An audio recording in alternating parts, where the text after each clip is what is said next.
Sorry guys, I caught a flu at the moment, but this topic I want to talk about today, for me it's so important that I needed to record this video, as it may save a lot of you from bad investments. What does Diddy, Epstein, war news and fear dominating the markets have to do with your personal finance and the wealth transfer? Let me explain this as follows.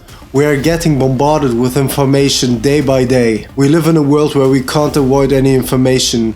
Our neurons simply overload. In boxing, there is a similar strategy called overloading the opponent by feinting punches. One of the best to ever do it is the current world champion Alexander Usyk. He's known for his agility and his ability to feint punches. This makes the other boxer in the ring stay alert and have to be sharp at all the time. Especially unexperienced boxers tire out very fast against this strategy, because every second in that ring requires their full attention. And that's how the hidden players in the financial market manipulate the wealth transfer. The great wealth transfer which is up to come is not something I made up. Over the next 2 decades, an estimated $84.4 trillion in assets will be passed up to the next generation. So mostly from the silent generation and the baby boomers to their loved ones. This means that millennials and Gen X will inherit the most. As we know, we have a lot of differences between those generations. And one of it is of course their view on investing. Think of your own life. Maybe you also know some people who inherited something.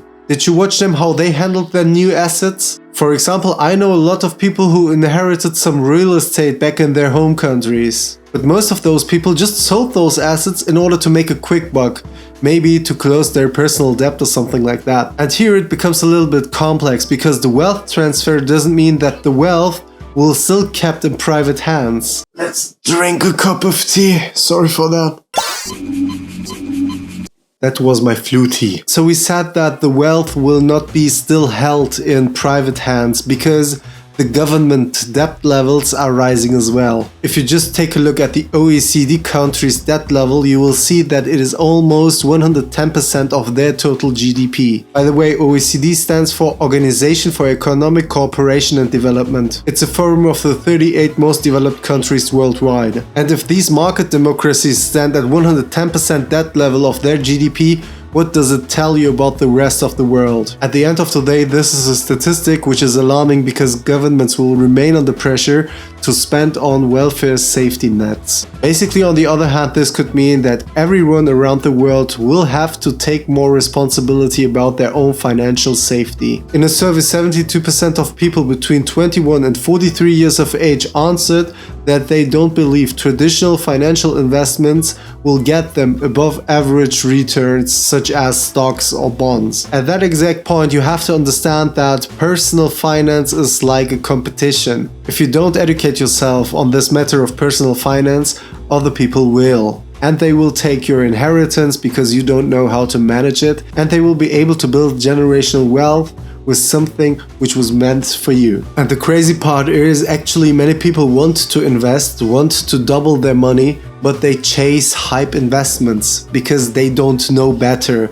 And exactly this is the way where generational wealth transfer kicks in and takes the money from one person and transfers to another. Before we dive even deeper into the hidden secrets of the wealth transfer, did you know that if you consider yourself as somewhat middle class because you work from 9 to 5, did you know that in the past, being middle class meant being able to rival the nobles in terms of wealth? The key difference here is being middle class today means like being the normal worker we work from 9 to 5, but being middle class back then was meaning you had a business. That's why for many years on this channel I talk about starting your own business, becoming financially free, and following scientifically proven methods in order to become successful. Because I just experienced it myself. The more income streams I've built, the less I was affected by this system. So what I want to say with this is, there is a way out of it, but you have to follow a certain path.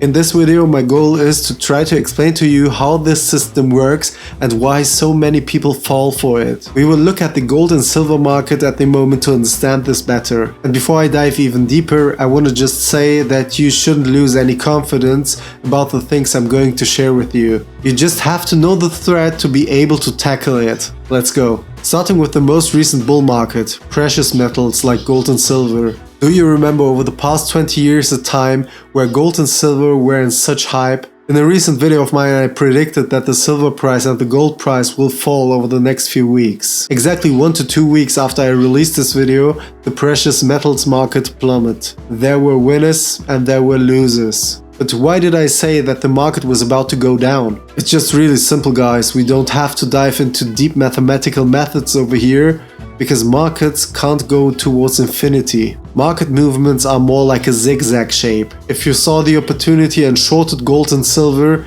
you would have made massive profits. And yeah, of course, over the next few months, the price of gold and silver could rise a little bit again. But just know that, as I explained before, there is no once-in-a-lifetime opportunity for all of us. Especially when everyone talks about it, it's most likely too late. All those arguments about AI, the relevance of gold and silver in industrial applications, and gold and silver being a storage of value for more than thousands of years, yes, these are partly true. But for every upside argument, there will be a downside argument as well. And about the downside arguments, no one talks. And this is exactly how we get into the threats of wealth transfer. I can only appeal to you, if you watch content online, almost every content creator has a hidden agenda. If there is a YouTuber who owns a precious metals dealership, of course he wants to sell for high and buy for cheap, right? That's basically how they make profit. Then you probably also saw on YouTube many mathematical methods which then explain the probability of making a gain in investment. You see a bunch of forecasts, different strategies and so on. Just know that these different approaches act like a vehicle to let the viewer believe that he is smarter than the market, or that he has some exclusive information which other people don't have.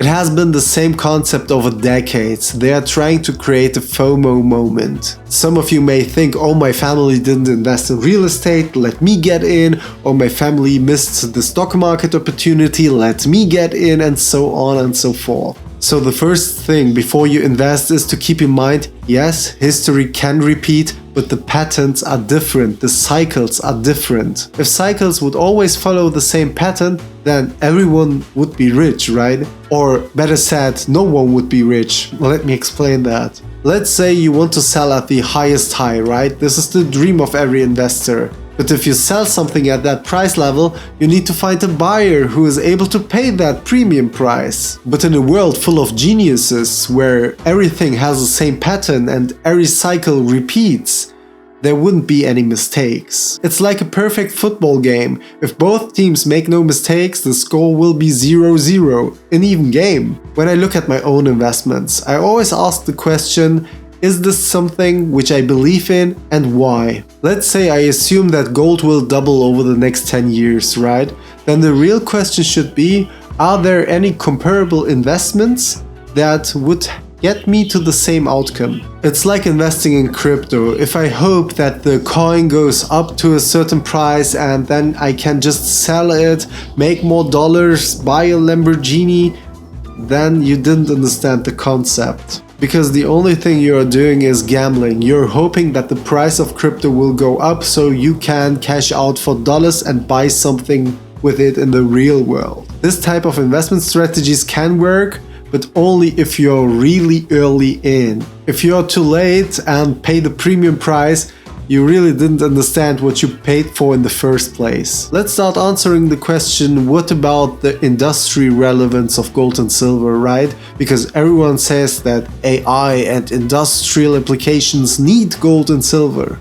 Let's start with gold. Well, for gold you can see that it's heavily focused in the financial sector and in the jewelry business. Almost 93% of gold demand globally account for that. So this fact that gold is a value of storage didn't change much over time. That's good. Technology has only a share of 7% in the global demand for gold. Now some will say gold is surging because the US dollar is just a fiat currency and it's collapsing. Yes, that's true, but it's not something which happened quite recently. It's been already 50 years. With silver, it looks a little bit different. Let's look into that. Here, the sector which has the most shares since 2016 is the industrial sector. And this is followed by jewelry and coins and bars. The demand for silver has increased since 2016, with a small decrease after 2022. There were recent news about the silver shortage and that it's become more crucial than ever for the industry. But matter of fact, the biggest deficit was in 2022, where green energy was surging. The deficit decreased until 2025 extremely, almost 2 times its former value. And probably the most important thing, which I can tell you as an industrial engineer, and I'm sure that many people don't know about this, but if you hear something in the news, guys, which tell you that there is an extremely shortage in the industry and it's so crucial, so the silver prices must go up over the next 10 to 20 years. Don't get fooled by these type of news, because every company has different departments which we call value engineering. In those value engineering departments, literally dozens of material engineers don't do anything else from 9 to 5 as just sourcing materials that could be replaced, which are too expensive for production. Their only goal is to find materials that have somewhat comparable characteristics. And there are some hardcore silver fans out there that claim that no other metal has the same electrical conductivity as silver. They are justifying their investments through that argument. Let me give you an example with copper in the automotive industry, which was also a long time believed that it is irreplaceable because it has a good electrical conductivity as well. So copper was widely used in cars, right?